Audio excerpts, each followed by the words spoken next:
E hoje a nossa palavra, eu vou precisar, falei um pouco de manhã, é um tema bem difícil, por várias variáveis, né?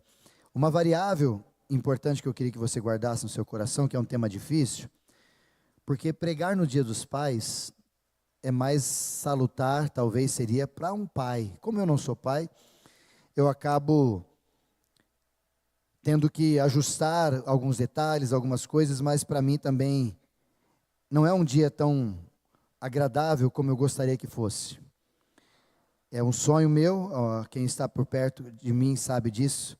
O desejo de ser pai já é desde de sempre, mas aprove o Senhor ainda não nos dá esse privilégio.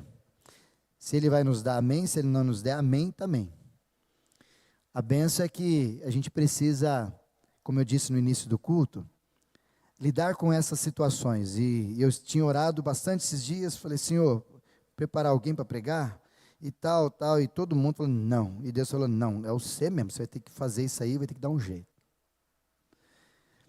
Mas para a gente também é um dia difícil, porque a gente pode parabenizar, a gente pode trazer, a gente pode celebrar, como a Fernanda mesmo disse no início, mas às vezes para alguns de nós não é uma data tão agradável, né? Porque o pai não está, porque o pai já se foi, ou porque eu tenho algum problema emocional com meu pai. Isso também faz muito parte da nossa história.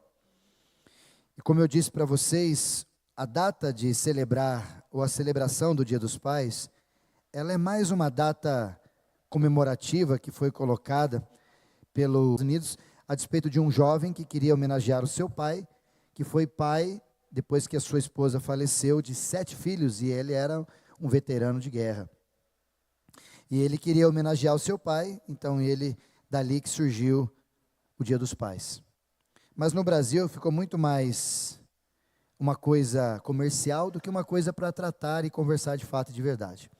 Contudo, ouvi essa semana, ontem especialmente, uma informação de que em algumas escolas não se comemora mais Dia dos Pais, inclusive. Se comemora até uma certa faixa etária, depois não mais. Talvez porque não se tem pai, ou problema disso, então faz um só o Dia da Família, e vem quem é, vem quem não é e tal.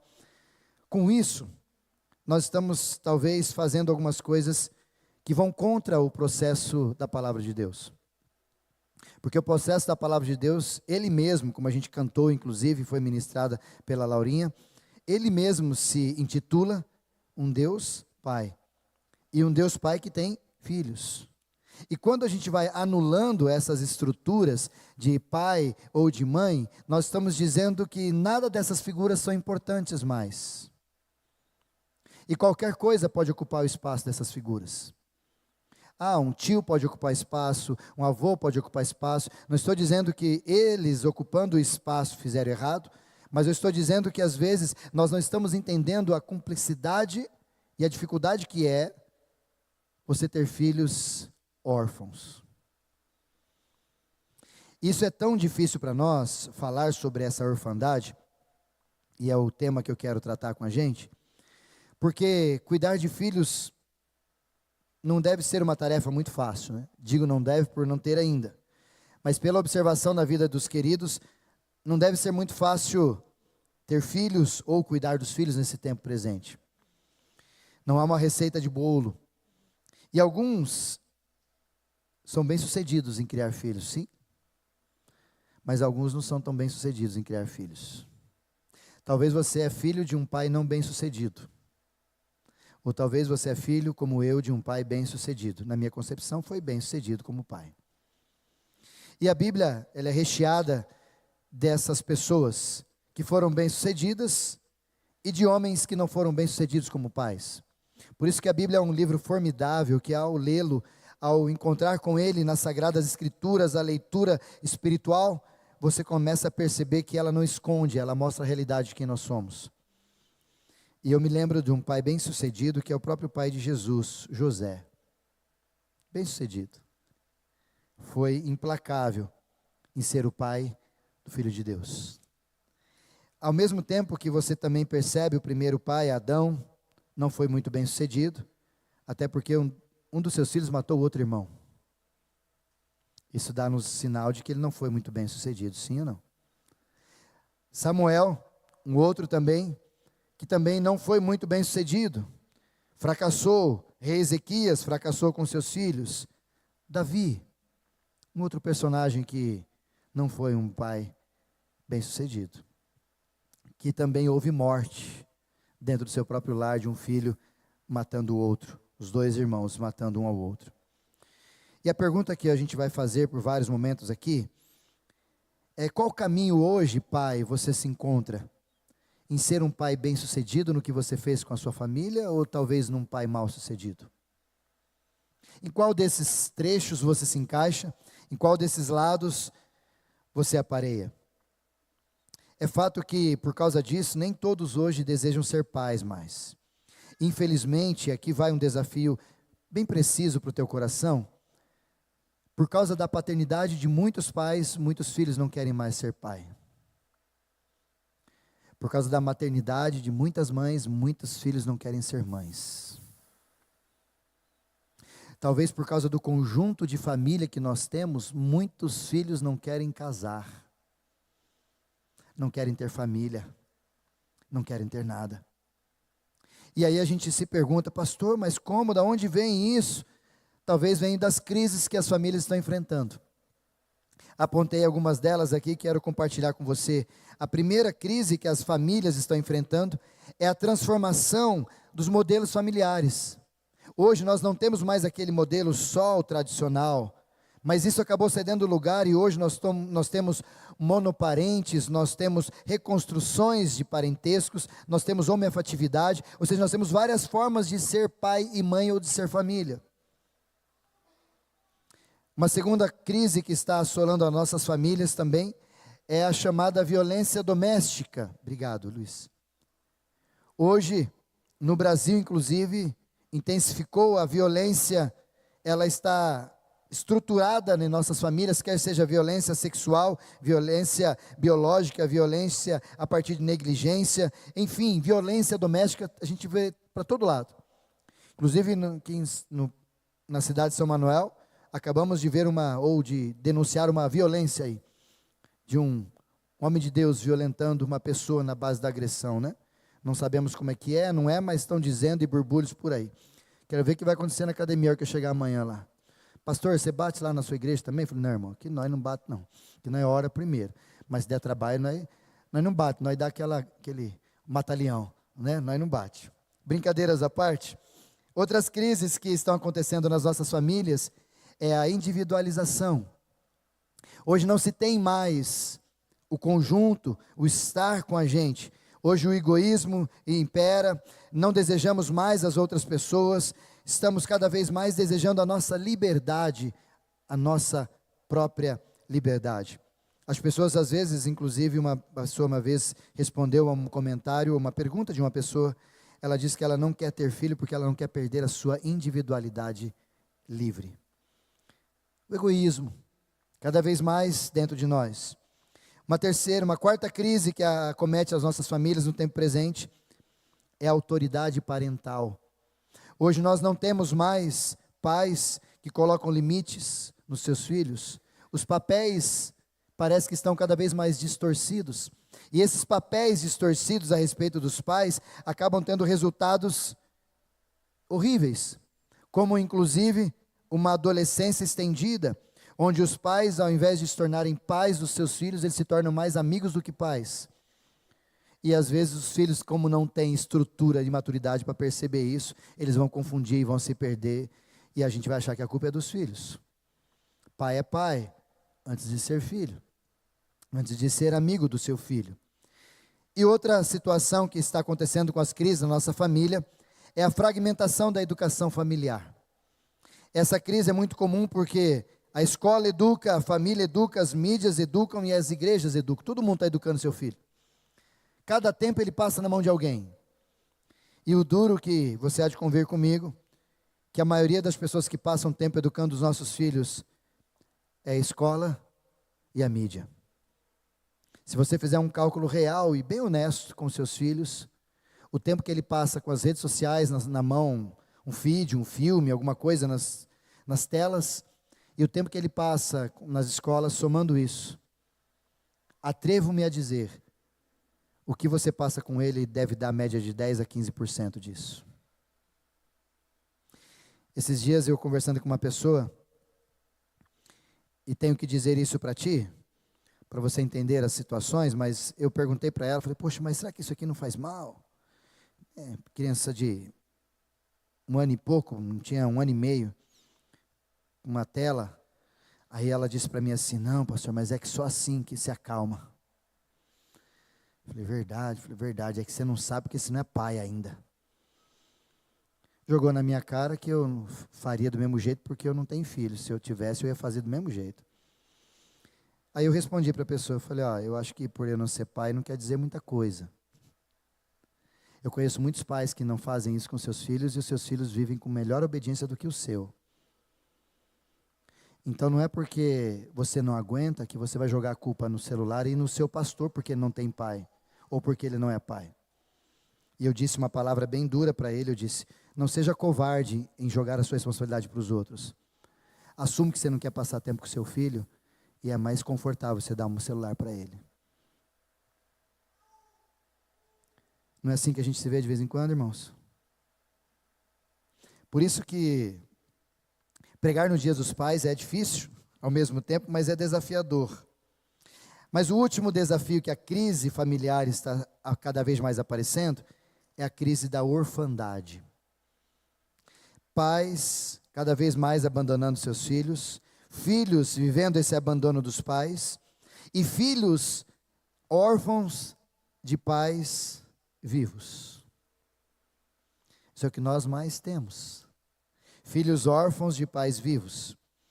E a Bíblia vai falar um pouco sobre isso, mas antes de falar sobre a orfandade, que é um dado muito importante que a gente precisa traçar, eu queria que você entendesse que a Bíblia ela fala vários princípios para a gente educar filhos. E talvez o você não ter filhos não quer dizer que você não saiba pela palavra como você deve fazer. E olhando para a palavra de Deus, ela vai nos dar vários princípios. Talvez ela não diga como que eu vou educar na hora tal, o que ele fizer, se ele arrotar, se ele fizer isso, não tem nada disso, mas tem princípios. E os princípios bíblicos são bem claros para o nosso coração. Gui, por favor, me ajuda, Deuteronômio capítulo 6, olha o que diz esse texto. Essas palavras que hoje lhe ordeno estarão no seu coração. Vocês as inculcarás aos seus filhos, e delas falará quando estiver sentado em sua casa, andando pelo caminho, ao deitar-se e ao levantar-se. Qual é a ordem para os pais? Ensinar os seus filhos o caminho, a palavra. Livro de Provérbios, capítulo 13, por favor, Gui. Olha quanto palavra traz para nós. O que retém a vara odeia o seu filho. Quem o ama, esse o disciplina, desde cedo. Princípios da palavra. Falando sobre esse texto em outro momento, uma pessoa disse, pastor, eu não concordo. Eu falei, fica à vontade, irmão. A Bíblia não é para ser concordada, e nem discordada. Ela é para ser obedecida. Não é uma questão de escolha, mas questão de decisão. Você decide obedecê-la ou não. No mesmo Provérbios, capítulo de número 22, versículo 6, por favor, meu querido. Olha o que diz Provérbios 22, 6. Ensina a criança no caminho que se deve andar, e quando ele for velho, não se desviará dele. É o texto da Bíblia. Ainda em Provérbios capítulo 23, por favor, Gui, versículo 13. Olha o que diz esse texto. Não deixe a criança sem disciplina, porque se você a castigar com vara, ela não vai morrer. Cuida dela, disciplina. Salmo 34, versículo 11, Gui, mais 2 textos, um do Salmo. Olha o que o salmista está dizendo, que coisa linda. O pai chama os seus filhos quando ele diz, venham meus filhos, e escutem, eu lhes ensinarei o temor do Senhor. Pergunto para você, pai, qual a última vez você fez isso com seus filhos? Vem cá, papai vai ensinar a palavra de Deus. Vem cá, que o papai vai ensinar uma história para você aprender a temer o Senhor. Mas um outro texto que eu acho lindo, que é o Salmo 78. Por favor, Gui, Salmo 78. Olha o que diz esse texto, olha que texto lindo. Eu queria que você grifasse na sua Bíblia. A gente coloca aqui, queridos, não é para você não trazer sua Bíblia, tá? A gente coloca aqui que é para você que talvez veio pela primeira vez e não tem uma Bíblia, fica fácil de você ler com a gente. Mas você que tem Bíblia, risca na sua Bíblia ali para você ler depois, durante a semana. Mas olha que texto maravilhoso para você ler.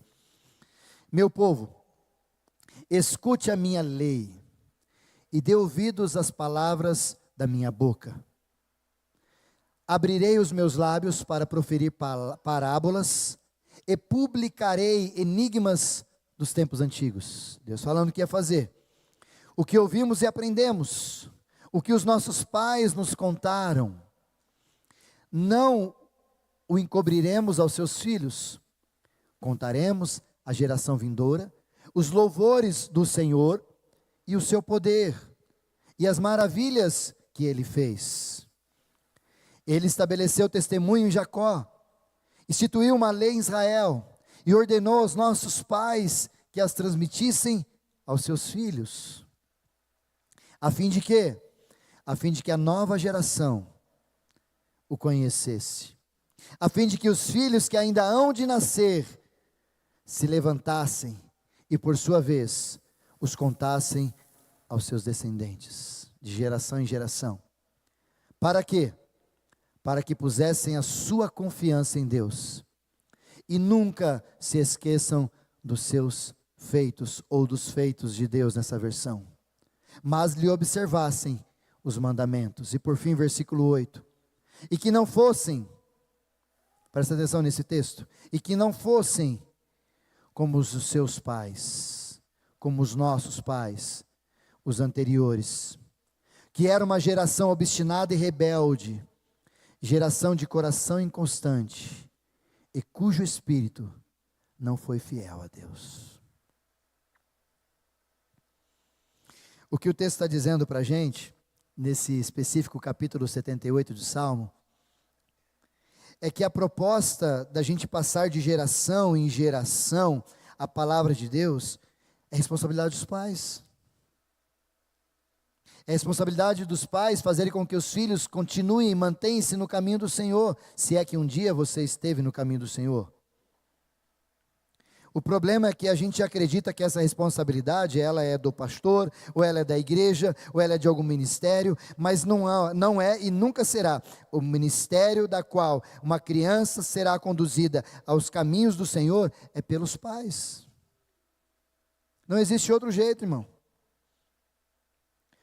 O que os outros lugares podem até fazer é atrapalhar, mas o que vai dar a substância para isso são os pais. Por isso, voltando ao tema de orfandade, orfandade é aquele filho que perdeu uma mãe, ele é um órfão de mãe. Ou orfandade também é o filho que é órfão de pai, porque ele perdeu o seu pai. Ou talvez, como eu disse, filhos órfãos de pais vivos, porque o seu pai está ali, mas nunca esteve presente ou não está presente com os seus filhos.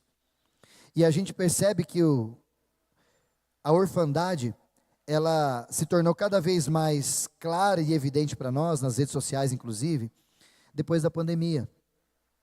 Alguns dados que eu trouxe aqui para você, que na época da pandemia, mais de 230 para 240 mil crianças se tornaram órfãos por causa da pandemia. Levaram seus filhos, seus pais, ou talvez avós, que eram os cuidadores dos filhos, e esses filhos se tornaram, dessa forma, órfãos, pós-pandemia. Eu mesmo conheço vários, inclusive um que era presbítero da nossa igreja em Sorocaba. Ele tinha mandado mensagem para a gente naquele dia, no domingo, dizendo que ele viria visitar a gente. E na quarta-feira, Roberto Wagner, 2 filhos, Tiago e o Diego, e os 2 filhos pegaram Covid e estavam no hospital. O Roberto Wagner acabou contraindo Covid também, foi para o hospital na quarta-feira. O Tiago foi internado na terça, seu outro irmão na segunda, e o Roberto Wagner na quarta. O Tiago saiu na terça-feira da outra semana. O Gustavo, perdão, não é Diego, Gustavo, saiu 10 dias depois do Tiago. E o Roberto Wagner morreu na sexta-feira, depois da quarta que ele entrou. O Gustavo e o Tiago são filhos órfãos de pai, que a pandemia sequestrou. E como é que fica o coração de um menino assim? Como é que trata as mazelas de um coração de um menino desse jeito, que não teve nem condição de despedir do pai, de velar o pai, de nada com o pai? Ficou sabendo que o pai faleceu 5 dias depois, que já tinha acontecido o óbito. Fui para lá, quando isso aconteceu, para Sorocaba, porque é uma família muito quista por mim, pela minha esposa. E a gente até hoje tenta ajudar e, infelizmente, parece-me que até hoje ainda eles estão desnorteados porque perderam o pai. E eu fico vendo isso, e eu percebo que ainda falta muitos dados para a gente perceber a exatidão da orfandade no Brasil, mas fica claro que essa orfandade no Brasil é um problema muito sério, e a gente precisa tratar disso. Até porque filhos órfãos são gerados a partir de lares problemáticos e vão gerar filhos órfãos depois quando se tornarem pais. E aqui abre aspas um pouquinho daquilo que a gente não falou pela manhã, mas há uma consequência natural que a gente vive se a gente não parar com essas patifarias na nossa vida. Chamo de patifaria para você entender, mas existe um processo que a gente chama na psicologia de retroalimentação, ou mesmo de você fazer as mesmas coisas, repetir os mesmos gestos, os mesmos atos dos seus pais, que repetiam dos seus avós, e você vai repetindo alguns comportamentos dos seus antepassados, bons ou ruins. Me recordo de um mau pai, Abraão, que deixou um filho órfão, Ismael, para amar mais um filho, Isaac. E aquele mecanismo daquela família, me entenda aqui que eu vou te dizer, ele começou a ser forjado a partir de mentiras. Tanto mentiras que Sara, quando entra em cena para entacar aquela situação com Deus, dizendo que Deus vai dar um filho para Abraão, e Sara entra em cena e fala, não, eu vou dar uma força. Mas há um episódio antes disso que o anjo vem visitar Sara e Abraão, e conversa com Abraão, e ao conversar com Abraão, o anjo diz para Abraão, você vai ter um filho, quando eu voltar daqui 1 ano, você vai estar com filho. E aí Sara estava atrás da barraca, da tenda, e sabe o que Sara fez? Como toda pessoa às vezes descrente faz? Riu. Sara riu. Você está doido, isso não vai acontecer. Só que o anjo que estava ali soube de tudo isso. Aí o anjo chamou a Sara para perto. Sara, por que você riu? Sabe o que Sara disse? Descaradamente. Eu não ri. Menti para anjo, irmão. Que petulância, né, Marco? A mentira se instalou naquela família. Depois daquela mentira, filho de Abraão, Isaac. Isaac, entre os seus elementos, as suas conversas, entre tudo aquilo que ele vive, casa, tem filhos, Jacó e Esaú. Qual que é o problema, um dos mais fortes dentro daquela família? Mentira de novo. Os 2 irmãos mentindo para o seu pai. Jacó, o descendente, vai de novo.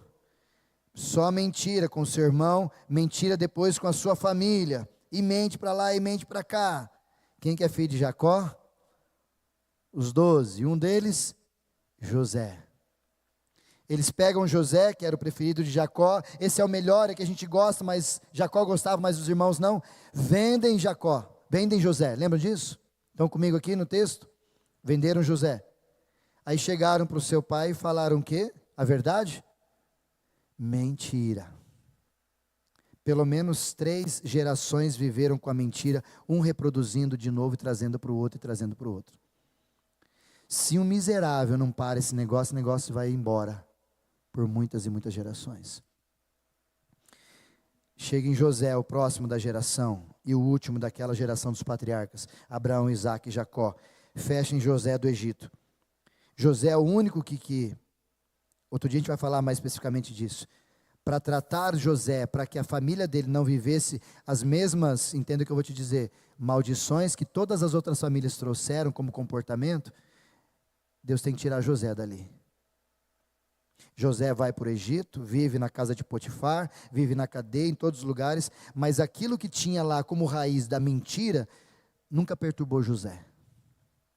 Ele quebrou isso. Você pode ter esse nome em outros lugares como quebra de maldição, do jeito que você quiser entender o trem aí. Mas ele quebrou o processo. Tanto quebrou o processo, no final de Gênesis, quando José reencontra os seus irmãos, ele trata os seus irmãos, manda trazer o seu pai, depois fica com o filho, com o irmão menor, aquela coisa toda do Benjamim e tal, mas manda trazer o seu pai, manda trazer os outros sem se apresentar. E na hora que ele se apresenta aos seus irmãos, ele perdoa os seus irmãos. O que eu estou mostrando para você é que a orfandade, ela tem esse mesmo procedimento. Você vive numa família que o pai era órfão, ele traz os seus traumas, as suas mazelas, ele reproduz isso nos seus filhos que nascem do mesmo jeito, na mesma circunstância, que reproduz para os seus outros filhos, e de geração em geração nós vamos fazendo essa desgraça se arrolar. E a gente acha que não dá nada, é só ter conhecimento, não é, irmão? Sabe onde que nós resolvemos isso hoje? Na cruz de Jesus. O profeta Isaías vai dizer que ele levou sobre si todas as nossas maldições, toda essa perturbação que às vezes nós temos, outros exemplos não só de mentira, mas desse problema de embriaguez, esse problema de agressão física, todas essas circunstâncias que nós mencionamos que afetam as nossas famílias, tudo isso é quebrado se um dia você entender que Jesus te salvou, você se tornou filho, e Ele levou sobre toda a sua cruz, sobre todo o seu peso, as maldições das quais eu e você tínhamos. Tratei um casal esses dias, querendo se separar. E a primeira pergunta que eu fiz para ele foi: seus pais estão juntos? Não, se separaram faz muito tempo. Olhei para ela e perguntei a mesma coisa: seus pais estão juntos? Não, são separados faz bastante tempo. Para eles é fácil viver separados, porque viveram sempre em lares separados. Para tomar uma decisão de separar, é um passinho. Aí eu tive que dizer para eles, fecho aqui aspas, o nosso bônus de noite. Se vocês não quebrarem isso, vocês vão continuar fazendo filhos órfãos. E os seus filhos vão reproduzir o que vocês fizeram. E os filhos dos seus filhos vão reproduzir o que vocês fizeram. Esse é o problema da orfandade no nosso país. Que está no mundo. Problema da qual a gente precisa tratar. Porque a orfandade, infelizmente, ela está estruturada na nossa vida, e eu vou dizer isso um pouquinho à frente, porque infelizmente a orfandade, talvez é você que perdeu o seu pai muito novo, infelizmente, por um acidente, por uma doença, não sei. Ou talvez você que foi abandonado, então se tornou órfão, ou talvez seu pai agia com violência contra você, maus tratos, ou talvez o seu pai tinha problemas com drogas ou com embriaguez, e chegava em casa, batia na sua mãe, queria bater em você, e você como bom homem queria defender a sua mãe e brigava com seu pai. Ou talvez alguns conflitos que você, por orfandade direcionada, quis tê-la para não resolver os conflitos que você talvez construiu ou construíram com você e com seu pai. Ou talvez porque você é órfão hoje, porque você teve uma rejeição antes de nascer. Eles não te queriam. Ou talvez porque você é órfão, ou a orfandade ocupa teu coração. Porque de alguma forma, alguma celeuma surgiu entre você e seu pai, e você nunca pôde tratar disso. Semana passada eu estava conversando com um amigo, da academia inclusive, ele falando um pouquinho sobre esses temas difíceis, como o Dia do Pai. E ele perguntou para mim, como é que eu faço, pastor? Porque meu pai morreu e eu não perdoei meu pai. Meu pai já foi embora. E eu, até hoje, bem menos por causa da palavra, mas até hoje, eu tenho mágoa do meu pai. Como é que eu faço? Tratei com ele, não vou te explicar, mas tratei com ele e graças ao bom Deus, ele libertou-se disso, mesmo com o pai não estando mais presente. E ele, falando comigo sobre isso, foi alertado com a gente sobre isso, porque eu disse bem claro para ele: aquilo que a gente não trata, a gente transfere. Aquilo que você não trata como casal, você transfere para os seus filhos. Aquilo que você não trata como pai, você transfere para o seu filho. E o seu filho vai levar para o filho dele, e vai levar para o filho dele, que vai levar para o filho dele. Só que a orfandade, pasme vocês, as minhas descobertas, que a orfandade no Brasil ela é estrutural. E depois orfandade espiritual, mas vou falar da estrutural por enquanto. Nós brasileiros não fomos criados para dar certo. Tanto é que o descobrimento do Brasil foi um acidente. Apareceram, bateram aqui, pum, tem uns pelados ali, bora, o que é isso que é Brasil? Ninguém projetou chegar no Brasil, imaginou fazer, vamos, de repente, vamos ser aqueles desbravadores, vamos ver o que a gente acha, vamos chamar, ninguém fez isso. Talvez na estrutura nossa nós somos um acidente. E não só somos um acidente, e é isso, querendo ou não, tem a ver com o nosso nascimento. Outro dia a gente fala sobre nascituro estrutural de nacionalidade. Mas além disso, nós também temos uma padroeira. A padroeira vem da palavra patronos, que era para ser um patrono. Tal do Tiradentes é um patrono nosso, Joaquim José da Silva Xavier. Fui ver o nome certinho, que de manhã eu errei uma palavra. Falei, tem que ser o nome certo do Tiradentes. Mas a nossa não é um padroeiro, um pai, um protetor. Patronos ou padrão, padroeiro, vem da palavra defensor, protetor. O nosso protetor é uma mulher com uma criança sem marido. Como é que você não vai digitar gente órfã nesse mundo desse jeito? Como é que o brasileiro vai nascer cheio de pai e de mãe se nós somos órfãos dentro da nossa estrutura de nacionalidade? Só para você ter uma ideia também, 80% dos professores nossos são mulheres. Cadê os homens? Mentira, Elaine. O nosso ministério infantil aqui do lado, não sei se é 80% ou até mais por cento de mulheres e pouquíssimos homens para ensinar as nossas crianças. Só vai meninas no ministério infantil? Só estuda menina na sua sala, Elaine? Estudam homens e mulheres. Cadê os homens? Por isso que me parece bem claro que nós estamos programados para ser produtores de crianças órfãos, inclusive de pais. Parece que a estrutura trabalha para isso. Parece que tudo almeja, tudo funciona para fazer com que a gente nasça e, como já dizia os melhores ditados brasileiros, o brasileiro sempre dá um jeitinho. Contudo, queridos, a gente também tem outro problema da orfandade espiritual.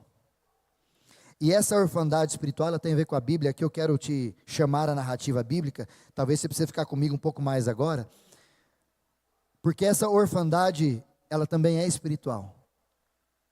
Isso é um desejo maligno, orfandade. E eu vou mostrar na Bíblia para você como que isso é. Livro de Lucas, capítulo de número 3, por favor, Gui, versículo 23. Vou pegar você que fica aí ligeirinho aí, você vai ver, eu vou dar um texto que você não tem. Lucas 3, 23 diz assim o texto: Ora, Jesus tinha cerca de 30 anos quando começou o seu ministério. Era conforme se pensava. Ele era filho de José, que é filho de Eli. E aí depois, ele começa a falar algumas outras ações sobre isso. Desce o versículo 24 aqui, por favor. que era filho de Matate, que era filho de Levi, que era filho de Melque, que era filho de Janaí, que era filho de José. Genealogia. Alguém gosta de ler genealogia aqui? Eu não sei quando está grávido. Laurinha já tem o nome da pequena, né? Não precisa desses nomes, passar de boa. Então tá bom. Então vamos passar, já que a Laurinha não vai precisar de nomes, vamos passar. Ele está fazendo a tradição de trás para frente, vindo todos. José, Jesus, José, o vô, bisavô, trisavô, certo?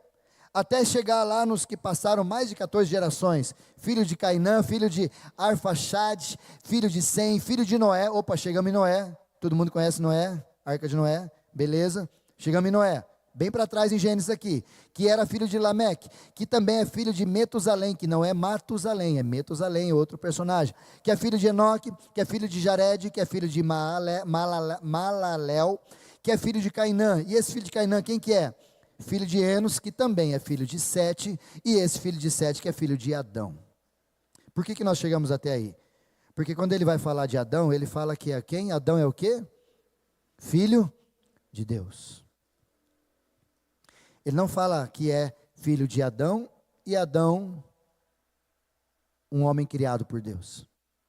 Lucas é bem claro em dizer que Adão é filho de Deus. Isso deixa a ideia para nós bem claro que Deus, quando fez as circunstâncias e fez todas as coisas, o desejo de Deus era produzir no meu e no seu coração, como criaturas que ele fez, lá no Éden, Gênesis capítulo 1, capítulo 2, toda a criação de Deus, e fez o homem, e segundo o próprio Salmo 115, obrigado Gui, versículo 16, os céus são do Senhor, mas a terra ele deu aos filhos dos homens. Então Deus fez tudo, colocou os homens ali, Adão e Eva, e os chamou de filhos. Adão e Eva eram filhos de Deus.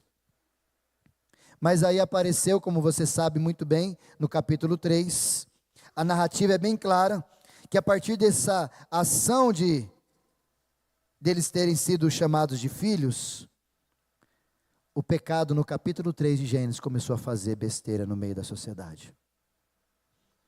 O pecado desconfigurou e nós perdemos várias questões a respeito de sermos a imagem e semelhança de Deus. E uma delas é o DNA de filho. Depois do pecado, ninguém mais é filho. Depois do pecado, nós não é mais nada, se não for a graça de Deus. E nessa ação de pecado, Lúcifer, que depois se transformou em Satanás, tinha uma missão muito clara. Parece que antes disso acontecer, no capítulo 3, fico aqui conjecturando, de que lá no céu, onde esse conflito entre Lúcifer e um terço de anjos que desceram do céu, foram mandados para baixo, inclusive para povoar por aqui, e depois ser lançado no lago do enxofre de fogo, Apocalipse capítulo 20, me parece que Satanás, vendo a criação de Deus, vendo Deus fazer o homem, vendo Deus fazer a mulher, e aquela coisa maravilhosa, chamar de filho, eu acredito que no meu coração, Satanás falou, não vai ser não. Eu vou ter que dar um jeito. Eu vou ter que entrar nessa briga. E ele, fazendo isso, entrou definitivamente na briga, e você consegue perceber isso claramente, que no capítulo 3 de Gênesis, você tem ali os problemas e as circunstâncias terríveis que eles fizeram. Capítulo 3, versículo 1, por favor. Olha o que aconteceu, capítulo 3, versículo 1. Mas a serpente mais astuta de todos os animais selvagens que o Senhor Deus tinha feito, disse à mulher, é verdade que Deus disse, não comam do fruto de nenhuma árvore do jardim? Olha que sem vergonha. Embrulhou tudo, Deus nunca tinha dito isso. Não foi isso que Deus disse. Natural de um Satanás, inverter as coisas. Versículo 2, por favor, Gui. A mulher respondeu à serpente, do fruto das árvores do jardim nós podemos comer.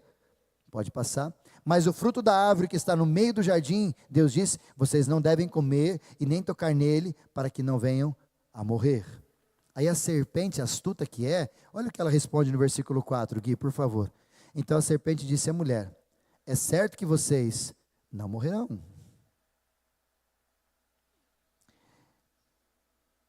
Porque Deus sabe que no dia em que dele comerem, os olhos de vocês se abrirão. Isso é verdade. Isso a serpente falou a verdade. E como Deus, vocês serão conhecedores do bem e do mal. Isso também é verdade. Porque Satanás, apesar de ser o pai da mentira, algumas coisas ele tem que usar da verdade para fazer com que aquilo que ele fala de verdade seja verdade no teu coração. Porque se ele sempre ficar mentindo para você, você nunca vai acreditar mesmo, porque você sabe que ele é o pai da mentira. Mas aí Satanás faz o que faz e a mulher peca. Versículo 9, por favor, Gui. Olha o que aconteceu. Na viração do dia, lá pelas 6:00 da tarde, o Senhor chamou o homem e lhe perguntou: onde estás, homem? Chamou o homem, chamou o pai. Viu, Maico? Quando o bicho pega, Deus não chama a Elaine, não. É o homem que paga, é nós. Onde estás? Perguntou. Pode ir descendo, por favor, versículo 10. Ele respondeu: ouvi a tua voz no jardim, porque estava nu, tive medo e me escondi, disse Adão ao pai. Aí Deus perguntou: quem lhe disse que você estava nu? Você comeu da árvore que eu ordenei para que você não comesse? Versículo seguinte, 12. Então o homem disse: natural de homem pecador. Presta atenção nisso que eu vou te dizer. Quanto mais cheio de si, de pecado você está, mais culpa nos outros você põe. Isso é a natureza do pecado na nossa vida. E ele falou o quê? Se fosse um cabra macho, que estava com nós aqui, sempre falava: fui eu mesmo. Não foi sua mulher? Não, ela me deu, mas quem comeu fui eu. E eu assumo a responsabilidade, pode vir para cima de mim, deixa ela lá. Isso era a ideia talvez de um cabra macho. Mas um pangaré não faz isso, Pet. O que o pangaré fez? A mulher que o Senhor me deu. Talvez se a gente pudesse aumentar um pouquinho aqui o texto, talvez Adão, se fosse na concepção hoje, ele diria assim: sabe aquela mulher que eu falei para o Senhor não me dar, que eu estava quietinho, sozinho ali, sem ter problema, sem nada, de boa, e o Senhor me deu uma mulher para encher os pacovar? Então, foi aquela, vai lá e conversa com ela. Porque ele estava sozinho, estava quietinho. Mas como cheio de pecado que nós estamos por causa dessa ação que ele teve, ele bota a culpa na mulher. Aí Deus vai falar com a mulher. Vamos passando, Gui, por favor. Versículo seguinte. Então o Senhor foi para a mulher, conversar com a mulher. E aí, minha querida, o que aconteceu? O que você fez? A mulher respondeu: cheia de pecado, faz o quê?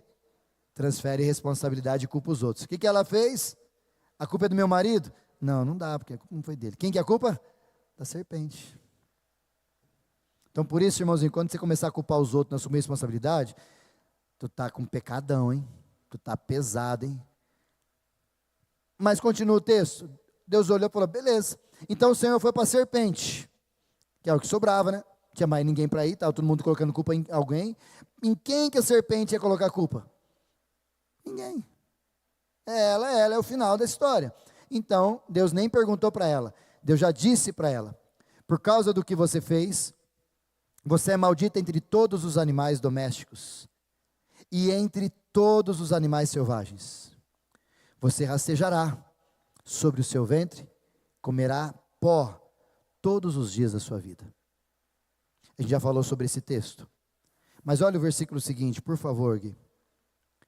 Porém, inimizade entre você e a mulher. Aqui é espiritual, tá? Aqui não é serpente mais. Aqui é Satanás. Satanás, inimizade contra a mulher. E aqui entra o que Paulo vai dizer para nós nas suas cartas, quando ele diz que a mulher é o sexo frágil que a gente deve proteger e cuidar. É por causa disso, não é por causa da fragilidade dela não poder fazer o que você faz, não. Que ela faz o que você faz com as mãos para trás. É por causa disso. Porque a maior inimizade que vai acontecer é entre a mulher e o Satanás. Em outras palavras, Satanás vai ter assim, ó, alvo. 2 homens, uma mulher, ele vai na mulher. Para usar para arrebentar os 2 homens. É isso que ele está dizendo. Inimizade entre vocês. E pior, essa inimizade, Deus começa a colocar aqui uma descendência, porque não tinha essas coisas lá ainda. Mas Deus já faz essa promessa ou essa profecia a despeito de uma descendência. Entre a sua descendência e a descendência dela. Ou seja, entre aqueles que virão, que estarão com você, Satanás, e aquilo que vai sair da mulher. Um filho. Quem quer esse filho, irmão? Jesus. É disso que ela está falando.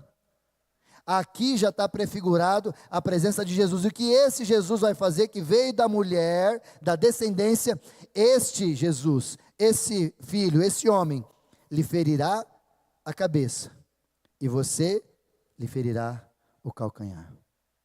Isso aqui é sobre Jesus, irmão, na cruz. Ou seja, lá naquele dia, quando Satanás colocou, povoou, destruiu o projeto de sermos todos filhos e povoou a gente com essa orfandade, dizendo que nós não somos mais filhos de Deus, agora criaturas, ele começou a jogar essa inimizade, essa descendência, e eu creio que ele ficou atento a todos os descendentes de todas as mulheres para querer arrebentar, porque um daqueles que viria ganharia dele. E esse era Jesus. Mas há um segundo problema que a gente encontra em Satanás, que eu disse para vocês aqui: Satanás é um cara invejoso. Se você puder usar a palavra inveja, diferente você usa, porque inveja nasce em Satanás. Por exemplo, Marcelo, você está com uma blusa bonita, parabéns pela sua blusa, isso é uma admiração. Se eu disser para o Marcelo: Marcelo, olha que inveja dessa blusa, Satanás vai falar assim: isso, tomara que rasgue quando estiver usando. Porque inveja não é você querer ter o que os outros têm, isso é admiração. Inveja é você não ter possibilidade, capacidade de ter o que o outro tem, você não deseja que ele tenha o que você não é capaz de ter. Entende? Isso é inveja. Então inveja não tem nada a ver de que, nossa, que carro lindo, ai que inveja santa. Não existe inveja santa não, irmão, é Satanás gospel agora. Não existe não, irmão. Mentirinha santa, não existe não, irmão. E a inveja é inveja. E aqui Satanás tem uma inveja latente na sua vida, que é o quê? Eu não posso ter família. Satanás não pode ter família, porque ele não pode se dar e nem receber ninguém. Não tem família. Satanás, anjo não tem família. Se eu não tenho, vocês também não vão ter. Satanás não pode fazer sexo, irmão. Ele é sexuado. Se eu não posso, vocês também não vão poder. Destrói a sexualidade da população. Satanás não pode ter filhos. Se eu não posso ter filhos, eu vou destruir os filhos de vocês, vocês também não vão poder tê-los. Essa é a estrutura espiritual que Satanás começou bem cedo fazendo isso. Projetando dentro das famílias orfandade e destruindo a amizade entre pai e filhos. Não pais, só pai e filho, e depois vem a mãe, mas a estrutura principal é confrontar, destruir a aliança que existe entre pai e filho, e ele começa cedo fazendo isso. Gênesis capítulo 4, vamos comigo, Gui? Estou com a Bíblia aqui, preciso de você junto comigo na Bíblia, tá? Pastor, não entendi muito o que o senhor falou aquele domingo. Assista devagarzinho, coloca no 1,5 lá, coloca no 2 ou no 0,5, mas acompanhe. Adão então teve relações com Eva, depois saiu do jardim do Éden, já estamos no capítulo 4, ele foi expulso do jardim do Éden, Deus matou um bicho, um bicho de couro, arrancou as vestes daquele bicho e colocou neles para acabar com a sua nudez, e expulsou o jardim do Éden, e colocou anjos com espadas flamejantes para segurar e proteger, e Adão e Eva nunca mais entrar. Então eles foram expulsos dali. Ao ser expulsos, eles estavam fora, estando fora, teve relação com a sua mulher, e ela ficou grávida e deu à luz a Caim. Então disse: adquiri um varão com auxílio do Senhor. Pode ir passando aqui, por favor. Depois deu à luz a Abel, irmão de Caim. Caim o primogênito, Abel depois. E Abel foi pastor de ovelhas e Caim foi agricultor. E vocês já conhecem mais ou menos essa história, né? Que eles foram fazer um sacrifício. Abel levou um sacrifício pela sua primazia. E Caim não foi tão legal no seu sacrifício. Levou alguma coisa fora da casinha. Como é que está? Versículo 4, por favor, Gui. Olha o que aconteceu. Abel, por sua vez, trouxe das primícias do seu rebanho a gordura deste. O Senhor se agradou de Abel e da sua oferta. Guarde sempre isso, já falamos sobre isso. Agradou-se de Abel e da sua oferta. Mas de Caim, pode passar, e sua oferta, ele não se agradou. E Caim ficou irritado e fechou a cara. Magoei. Deus é bom. Que se fosse eu já fazia assim, ó. Pá. Sabe aqueles estourinhos assim, pá. Já soltavam assim daqueles divinos, né? Pum, pum, explodia tudo, acabava tudo. Ainda bem que eu não sou Deus, porque eu faria isso, pá, nesses pica-fumo. Mas Deus é tão bom, Gui, que ele vai no versículo 6, olha o que Deus vai fazer. Então o Senhor disse, foi lá conversar com Caim, por que você está irritado? Por que você está com essa cara fechada? Eu disse de manhã, eu vou repetir, nem Deus suporta a nossa cara de mal-humorado, cara fechado, irritado. Se nem Deus suporta, por que a tua esposa tem que suportar a sua? Por que teu cônjuge tem que suportar o seu? Por que teu funcionário tem que suportar a sua cara fechada? Vai resolver seus problemas, irmão. Sua dor não é minha dor, não. Bora. Vida que segue. Mas tudo bem, isso é um problema para outro dia. E aí Deus fala com Caim, se você fizer o que é certo, não é verdade que você será aceito? Não tem a ver com a oferta, tem a ver com a postura dele. Mas se fizer o que é certo, eis que o pecado, se não fizer o que é certo, perdão, eis que o pecado está à porta, à sua espera. O desejo dele será contra você, e você será necessário, ou lhe é necessário que você o domine. Deus deu uma dica para Caim, falou, cara, fica assim não, muda de postura, que nós vamos acertar esse negócio da oferta aí. O que Caim fez? Versículo 8. Nem deu conta do que Deus disse. Do versículo 7 ao versículo 8 passa alguns dias, irmãos. Mas aí ele tem uma brilhante ideia. Chamou o seu irmão e disse, vamos no campo passear? Vamos dar uma passeada, preciso trocar uma ideia com você, maninho. Vamos lá conversar? E estando no campo, levantou-se contra o seu irmão Abel e o matou. A pergunta que eu faço aqui rapidamente para os pais, inclusive o pai Adão, especificamente. Pai Adão, onde você estava quando a Eva estava sozinha conversando com a serpente? Cadê você lá para você intervir nessa situação? Cadê você, homem? E aqui eu pergunto a mesma coisa, talvez, para Adão. Adão, onde você está, que os seus 2 filhos estão em conflito e você não está junto deles? Cadê você, Adão? E aqui aparece a primeira orfandade real na história da humanidade. Com os primeiros irmãos. Um matou o outro. E quem matou teve que fugir. Porque agora tem uma marca. E se tornou órfão. E o pai sem 2 filhos. Satanás foi preciso, específico e perfeito. No seu primeiro ato com a humanidade. Por isso, vários deles começaram a fazer as mesmas coisas até chegar em Malaquias, capítulo de número 4. Jacó fez isso com seu filho José, Jessé fez isso com o seu filho Davi. Quando Samuel foi lá na casa de Jessé ungir os reis, ou um rei que seria um dos seus filhos, Davi esqueceu, ou Jessé esqueceu do seu filho Davi, falou, tem mais um que estava lá, é pastor de ovelha. Já vivia uma orfandade real, sem perceber. E depois Davi, por ter sido um filho criado por um pai que desenvolveu orfandade sobre ele, o que Davi fez sobre os seus filhos? Orfandade. Absalão matou o seu outro irmão por causa da ausência da paternidade. Lembra que eu disse no começo? Uma coisa vai reproduzindo, você vai representando, você vai traçando, você vai desenvolvendo, daqui a pouco outra geração está fazendo a mesma coisa que você fazia antes. Por isso que quando a gente olha para todas essas circunstâncias, você tem um monte de pais e de filhos e de estruturas disfuncionais desenvolvendo várias orfandades. E talvez em Malaquias capítulo de número 4, versículo 6, Deus traz uma solução para a orfandade da história, da estrutura espiritual da nossa face da terra. O texto é bem claro em Malaquias 4, 6, presta atenção, eu queria que você lesse esse texto comigo. Ele converterá o coração dos pais aos seus filhos, e o coração dos filhos aos seus pais. Coisa que aconteceu lá atrás. Estamos em Gênesis 4, agora tem Malaquias capítulo 4. 2 textos distintos. Antigo Testamento, primeira carta, o Antigo Testamento, a última carta. Profeta Malaquias. E a última profecia que a palavra de Deus dá no Antigo Testamento é essa, de que há de converter o coração dos filhos aos pais e dos pais aos filhos. Para quê? Para que eu não venha, o próprio Deus não venha e castigue a terra com a maldição.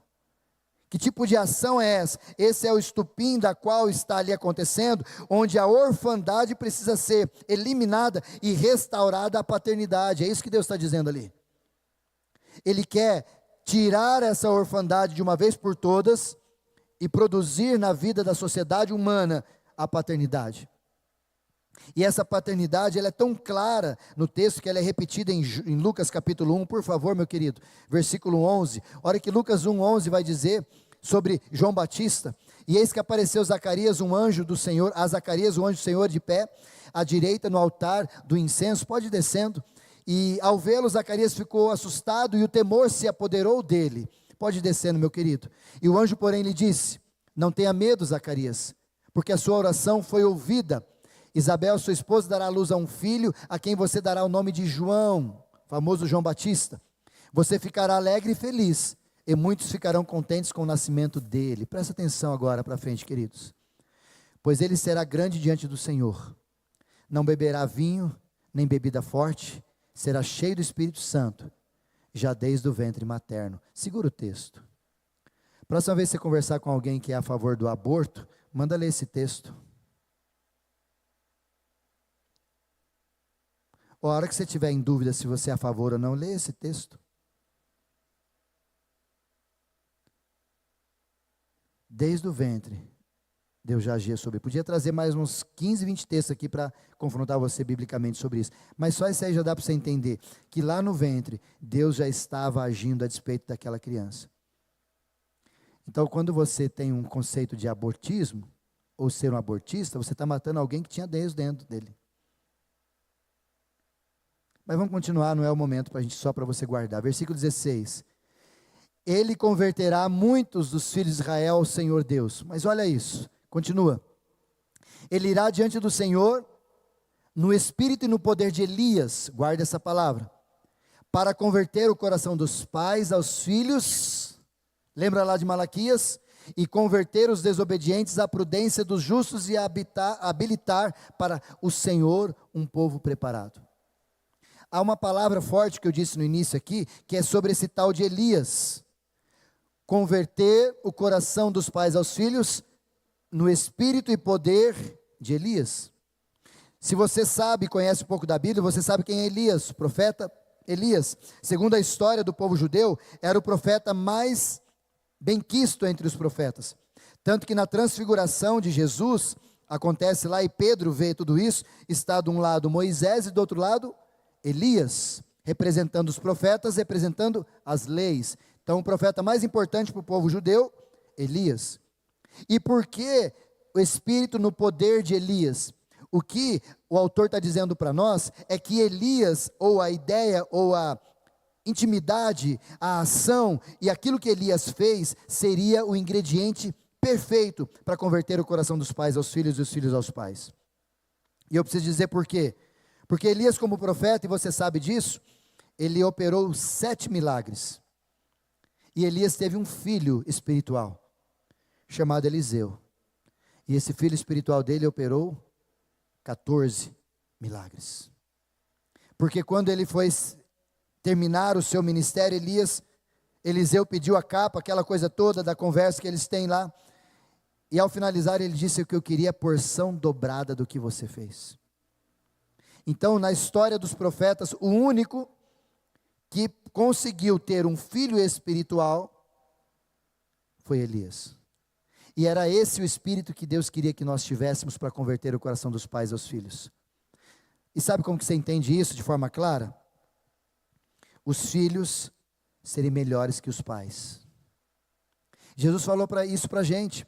Lá no livro de João, no capítulo 14, versículo 12. Não, João 14, por favor, meu querido. Versículo 12. Peguei você, meu querido. Em verdade, lhe digo que aquele que crê em mim fará também as obras que eu faço e outras maiores ele vai fazer. Isso é conceito de espírito de Elias. Fazer mais do que eu fiz. E isso é o conceito natural de vocês, pais. Quando vocês olham para os filhos, meu pai diz muito isso para mim, que o desejo do pai é que o filho seja mais bem-sucedido que o pai foi, mais inteligente que o pai foi, mais qualificado que o pai foi. Por isso que o pai faz de tudo, dá as condições para que o filho viva isso. É assim ou não? Pasme o coração de vocês, mas segundo os especialistas, nós somos a galera que nasceu na década de 80 aí, a última geração que os filhos são mais inteligentes que os pais. Nós estamos na primeira geração onde os filhos são mais fracos que os pais. Emocionalmente, intelectualmente. Ah, mas eles são espertos. Esperteza não ajuda muito nessa vida não, irmãozinho. Por isso, queridos, a Bíblia começa a tratar aqui então, como que ele vai trazer esse espírito e essa conversão dos filhos para os pais. Como que Deus trata do problema da orfandade. E aí começa o texto da descendência. E aí começa o texto dele falando de Jesus. Jesus nascido, capítulo de número 3 de Mateus. E aqui para a gente já partir para finalizar as nossas ideias aqui. Mateus capítulo 3, por favor, Gui. Olha o que temos em Mateus capítulo 3. Naqueles dias apareceu João Batista pregando no deserto da Judéia. Pode ir descendo, Gui, por favor. E dizia: arrependam-se, porque está próximo o reino dos céus. João Batista fazendo o ministério deles. Porém, é o João que se refere o que foi dito por meio do profeta Isaías: vós que clama no deserto, preparem o caminho do Senhor, endireitem as suas veredas. Pode ir descendo. Versículo 4. João usava uma roupa feita de pelos de camelo e cinto de couro, e o seu alimento eram gafanhotos e mel silvestres. Pode ir descendo, por favor. E então os moradores de Jerusalém, de toda a Judéia e de toda a região, em volta do Jordão, iam até onde ele estava para serem batizados. E conta-nos o livro de Mateus, no capítulo 3, que Jesus foi essa pessoa que foi ser batizada por João Batista. Um pouco mais para frente, versículo 15, por favor, meu querido. Versículo 14, perdão. João, porém, quis convencê-lo, Jesus, a mudar de ideia, dizendo: eu é que preciso ser batizado por você, e é você que vem a mim ser batizado? Mas Jesus respondeu a ele: deixe por enquanto, porque assim nos convém cumprir toda a justiça.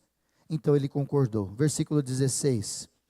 Depois de batizado, Jesus logo saiu da água, e eis que os céus se abriram, e ele viu o Espírito de Deus descendo como pomba, vindo sobre ele. Batismo de Jesus, você lembra disso? Bem assim, simples assim. Jesus começando a inaugurar uma fase de luta da paternidade contra a orfandade. Jesus seria a resposta. Mas, olha o que diz o restante do texto, versículo 17. E eis que uma voz dos céus dizia, olhando para Jesus, a voz dizia: este é o meu filho amado, em quem tenho grande alegria, ou em quem me comprazo, ou em quem me agrado, nessa versão. O fato é que agora Jesus tipifica o Filho de Deus, o segundo Adão, segundo o apóstolo Paulo, que lá era filho de Deus, e Deus não deu nenhuma dessas declarações para qualquer outro personagem da Bíblia, a não ser para Adão, filho de Deus, e agora para Jesus. Este é meu filho amado, em quem tenho grande prazer. E a partir disso, Jesus inaugura, e João vai falar sobre isso, capítulo 1, essa narrativa de que agora existe a possibilidade de ter um filho, o unigênito de Deus. Mas essa prerrogativa caiu nos ouvidos de Satanás. Capítulo 4 de Mateus. A seguir, Jesus foi levado ao deserto para ser tentado. Quem levou Jesus para o deserto? O Espírito Santo, para ser tentado pelo diabo. Cuidado, irmão, às vezes é o Satanás que está levando você para o mau caminho, para o deserto. Mas às vezes é Deus permitindo e levando você para ser tratado lá, como aconteceu com Jesus. O texto que está dizendo. Versículo 2, por favor, Gui. E depois de jejuar 40 dias e 40 noites, ele teve fome. E ao ter fome apareceu o Satanás, nas horas mais indevidas que tem que aparecer, né? O Satanás. Vem naquelas horas que fala: Jesus. É isso mesmo, Satanás é estrategista. Estratégia, o que você quiser aí. Ele é bom disso. E Ele vai naquelas horas que você não está esperando. Ele vai naquelas horas que você está meio de boa. Ele aparece de mansinho. Só que aqui nós temos as tentações de Jesus, como é contada no livro, no capítulo 4 de Mateus. Mas aqui é uma palavra que Jesus ouve de Satanás, que é a que ele ouviu lá em Gênesis, lá no início da sociedade humana. Aproximando-se o tentador de Jesus, lhe perguntou: se você é mesmo o Filho de Deus. Ou seja, Satanás também estava no batismo de Jesus. E ouviu aquela voz do céu dizendo: este é meu filho amado. Ou seja, o céu declarou com todas as letras de que Jesus era o Filho de Deus. Mas será que Jesus entendeu isso? Será que Jesus tomou posse disso? Será que Jesus arregaçou as mangas e disse: eu sou de verdade? Aí a primeira palavra, a primeira pergunta, o primeiro diálogo de Satanás é apavorar Jesus a respeito da sua orfandade. Você não é filho não, você é bastardo de Deus. Satanás estava tentando produzir no coração de Jesus a dúvida: será que eu sou filho? Será que eu sou órfão? Será que eu sou quem diz que eu sou, como a gente cantou? Será que eu sou isso mesmo? E Satanás começa a fazer isso, e Jesus definitivamente elimina toda aquela orfandade, porque ele combate Satanás a partir dessa primeira ação de dizer para ele se ele é ou não filho de Deus. E aqui a gente percebe que Jesus começa a resgatar o DNA, que inclusive a partir do capítulo 4, Jesus começa uma narrativa, depois que passa por Satanás, Jesus começa a pregar, e a primeira pregação de Jesus em Mateus capítulo 6, é inaugurar uma nova estrutura de chamar o divino, não mais de Deus, mas agora de Pai. Mateus capítulo 6, versículo 6, quando orares, entra no seu quarto, feche a porta e ore ao seu Pai. Jesus inaugura falando isso, todo mundo fica maluco quando Jesus fala isso. Como assim Pai? É porque eles não imaginavam que Deus viria restaurar em Jesus a paternidade que outrora eles tinham lá em Adão, que para nós ficou só com orfandade. Capítulo de número 6, versículo 9, por favor, Gui. Portanto, quando vocês orarem, vão orar assim: Pai Nosso. Então não é mais Pai meu, nem só Pai de Jesus, agora ele pode ser Pai Nosso. Olha o que Jesus está fazendo. O que Jesus está fazendo definitivamente é trazer para nosso coração, queridos, o processo de adoção. E esse processo de adoção, ele está explícito em 3 textos que eu quero guardar no seu coração. Primeiro, João capítulo 1, por favor. João capítulo 1, versículo 10. Olha o que diz João capítulo 1, versículo 10. Por favor, grife na sua Bíblia. Já estou para encerrar, meu querido. Preciso de um pouquinho mais da sua paciência e do seu tempo. O verbo estava no mundo. O mundo foi feito por meio dele, de Jesus. Mas o mundo não o conheceu. Pode ir descendo. Veio para o que era seu e os seus não receberam. Versículo 2, grife na sua Bíblia esse texto. Mas, por favor, Gui, versículo 12. Todos quanto o receberam, Deus deu-lhes o poder de serem feitos filhos de Deus, a saber, aos que creem no seu nome. Então Deus deixou bem claro na pessoa de Jesus, que todo mundo depois de Adão, virou tudo criatura, tudo órfão. Mas aí vem Jesus, e os que creram nele, em quem? Em Jesus, foram chamados de filhos. Então a paternidade de Deus sobre nós, ou o estrangulamento, a aniquilação da orfandade, só tem um caminho: Jesus. Não tem outro. É só Jesus, é só por meio dele, é só por ele. Aqueles que se renderam a ele, filhos de Deus. Quem não se rende a ele, é criatura de Deus. Todo mundo é filho de Deus? Não é, irmão. O texto não deixa a gente dizer isso. Mas em Romanos capítulo 8, versículo 12, por favor, Gui, olha que texto maravilhoso. Assim, pois, irmãos, somos devedores não à carne, como se estivéssemos obrigados a viver segundo a carne. Novo nascimento. Porque se vocês viverem segundo a carne, caminharão para a morte. Mas se pelo Espírito mortificarem os feitos do corpo, certamente vocês viverão. Pode ir passando. Pois todos os que são guiados pelo Espírito de Deus são filhos de Deus. Então, espera aí. Pode voltar um pouquinho o texto, Gui? Os filhos de Deus são guiados pelo Espírito de Deus. Então há um Espírito dentro dos filhos. O Espírito não está em qualquer um, só está dentro dos filhos. Espírito não está em criatura, Espírito está em filhos. Continuamos, Gui, por favor. Versículo 15. Porque vocês não receberam o espírito de escravidão. Eita! Para viverem outra vez atemorizados, órfãos. Mas agora vocês receberam o espírito de adoção. Ou seja, agora vocês têm a oportunidade de não chamar mais Deus de Deus, mas de Pai, de se livrar dessa orfandade estrutural, qualquer que seja, porque agora você tem um Pai, da qual é muito maior e poderoso do que qualquer outra coisa que você possa imaginar. É isso que Paulo está dizendo para eles. E o espírito de adoção, esse espírito, por meio do qual clamamos Abba Pai, ele vai testificar com a gente, é o que diz o apóstolo Paulo também, em Gálatas, por favor, Gui, capítulo de número 4, Gálatas, olha o que diz esse texto, versículo 1. Digo, porém, o seguinte a vocês: durante o tempo em que o herdeiro é menor de idade, em nada difere de um escravo, mesmo sendo senhor de tudo. Pode descer, Gui.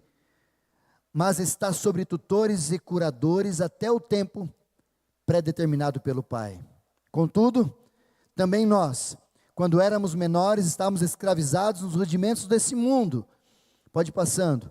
Mas quando chegou a plenitude do tempo, Malaquias, 400 anos, inaugurado por João Batista, plenitude dos tempos. Deus enviou quem?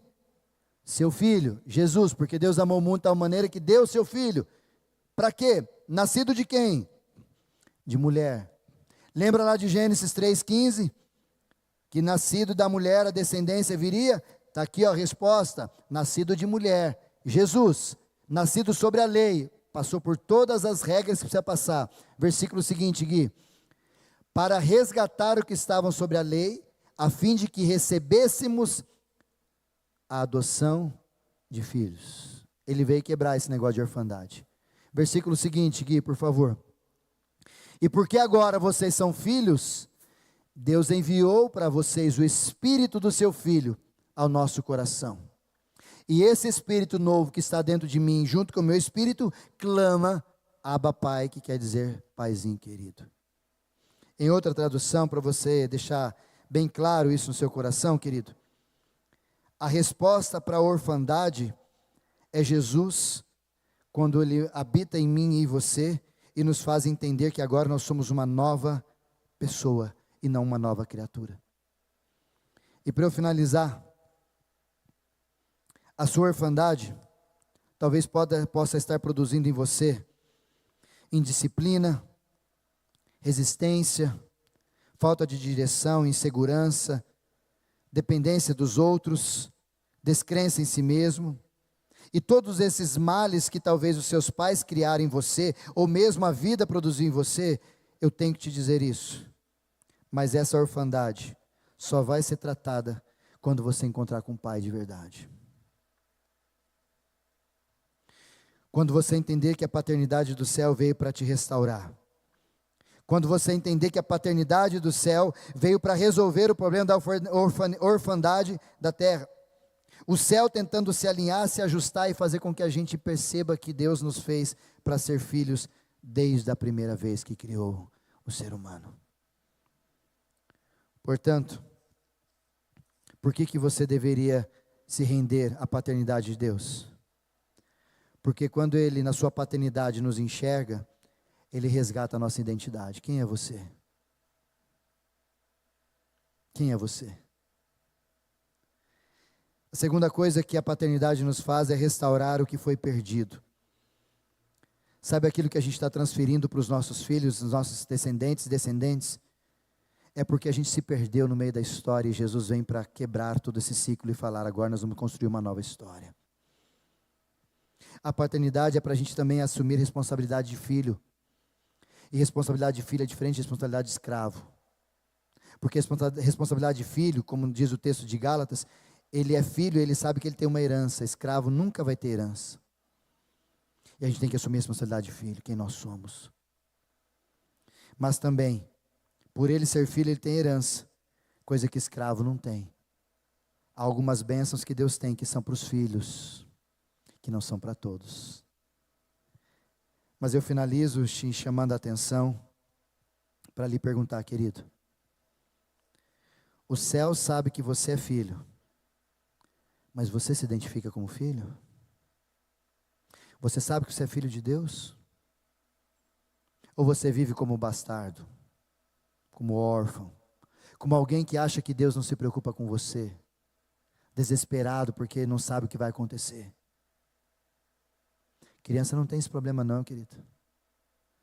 Aline, o seu bebê não acorda de madrugada, apesar de não estar falando ainda, o Leônidas, mas ele não acorda de madrugada, mamãe, por favor, o que nós vamos comer amanhã? Mamãe, o que vai acontecer amanhã? Ele não tem preocupação. Porque o Leônidas tem uma mãe que cuida dele. Nós temos um pai que cuida de nós. E ele não pode, em hipótese nenhuma, ser comparado ao pai que você teve, por melhor que ele tenha sido. Mas também sinto em lhe dizer, pais, inclusive pais, não homens e mulheres, só pais. Os seus filhos vão conhecer a Deus a partir da tua vida. E se você arrebentar seu filho com a orfandade, o seu filho vai ter dificuldade, e os filhos dos seus filhos vão ter dificuldade de olhar para o céu e chamar Deus de pai. Sabe porque tem muita gente que não sabe o que é paternidade e vive pela orfandade? Por causa de pais órfãos que não conseguem viver a sua forma correta de viver. A gente precisa curar isso, irmãos. A gente precisa, pela cruz de Jesus, parar com isso, senão nós vamos levar um monte de gente para frente, e essa maldição vai tomando conta de um monte de gente, Por isso eu finalizo, ouvir, refletir e agir, queridos. Pai, se você tem posturas de um pai órfão não resolvido, você só vai conseguir gerar filhos órfãos não resolvidos. Por isso, seja curado por Jesus e se torne pai, como o pai é para nós. Segunda verdade para o teu coração, filhos, se talvez o seu pai não foi dos melhores, há um pai maior e soberano sobre tudo que te ama, e há de suprir todas as suas fragilidades, necessidades, inclusive te dar um novo nome de filho, que você não tinha quando era órfão. Mas você precisa se render a Jesus. Por isso, queridos, finalizo chamando a sua, minha, a nossa atenção. Ser pai é ser parecido com Deus na terra. Pais, feliz Dia dos Pais. Mas eu espero que você tenha consciência da sua obrigação, do seu papel, daquilo que Deus tem te chamado para ser e para viver nessa terra. Os seus filhos dependem disso. Os filhos dos seus filhos dependem disso. Que eu e você sejamos assim. Feche teus olhos, nós vamos orar. As crianças querem fazer uma canção. Vem lá para mim, Gabriel, por favor. Para presentear os pais aqui presentes, como nós temos de manhã. Mas antes eu quero orar com você. Feche teus olhos, querido.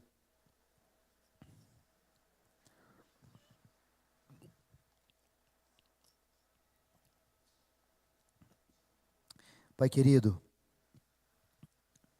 eu não conheço a vida, a estrutura, a paternidade, nem a filiação de nenhum aqui. Mas o Senhor os conhece, Pai. O Senhor sabe das mazelas, o Senhor sabe das dificuldades, o Senhor sabe dos conflitos, dos problemas. Que por muitas vezes é possível que muitos pais agem como agem por causa da orfandade que os outros pais causaram neles. Que os seus antepassados produziram. Talvez, Pai, muitos pais o fizeram e tiveram essa ação com os seus filhos por desconhecerem, por ignorância. Mas agora, quando nós conhecemos a Tua palavra, nós queremos pedir em nome de Jesus, Pai, que o Senhor se manifeste a nós, que o Senhor se manifeste aos pais aqui presentes, aos filhos aqui presentes que terão seus pais, que de uma vez por todas, o Senhor comece o tratamento da orfandade na vida de cada um desses homens aqui. Porque nós queremos ser homens segundo o Teu coração. A Tua palavra mostra de vários homens que tiveram atitudes maravilhosas, mas também revela de vários homens que tiveram problemas terríveis e tiveram que aprender a duras penas. Mas antes disso, Pai, eles levaram para outras gerações, para os seus ascendentes, os problemas que não foram resolvidos na sua geração. Por isso, Pai, nos oriente, trate o nosso coração como pais, trate os nossos corações como filhos, para que aquilo que a orfandade produziu não se estenda para os nossos ascendentes, mas que elas sejam ressignificadas, tratadas no nosso coração. E que, se for os nossos pais que fizeram mal para alguém de nós aqui, que haja libertação, que haja liberação de perdão.